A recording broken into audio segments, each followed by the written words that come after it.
बुलड़ी शाह करीम में water scheme वारी ठयल टांकी डाहण खिलाफ शहरन एहतजाजी मुजाहरो किया है। शहरन अला बचायो शीदी अब्बास बिरोही फिदा बिरोही ऐं ॿियनि जी अॻवाणीअ में एहतजाज करे कब्ज़ा माफ़िया ख़िलाफ़ नारेबाज़ी कई। उन मौक़े ते शहरन मीडिया सां ॻाल्हाईंदे चयो त बुलड़ी शाह करीम शहर खे हथ सां खंडरात बणायो वियो आहे।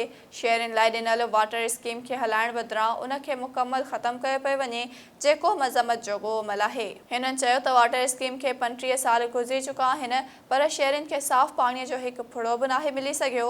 असां पाकिस्तान पीपल्स पार्टीअ जा बुनियादी जियाला आहियूं। असांजी मालिकी करण बदिरां असांखे मुकमल कंगाल करण जी कोशिश कई पई वञे। हिननि चयो त बुलड़ी शाह करीम शहर लाइ करोड़े रुपयनि जी बजट अचे थी ऐं दरगाह शाह करीम लाइ लखे रुपया बजट मिले थी, पर ख़बर नाहे इहा बजट केॾांहुं वञे थी।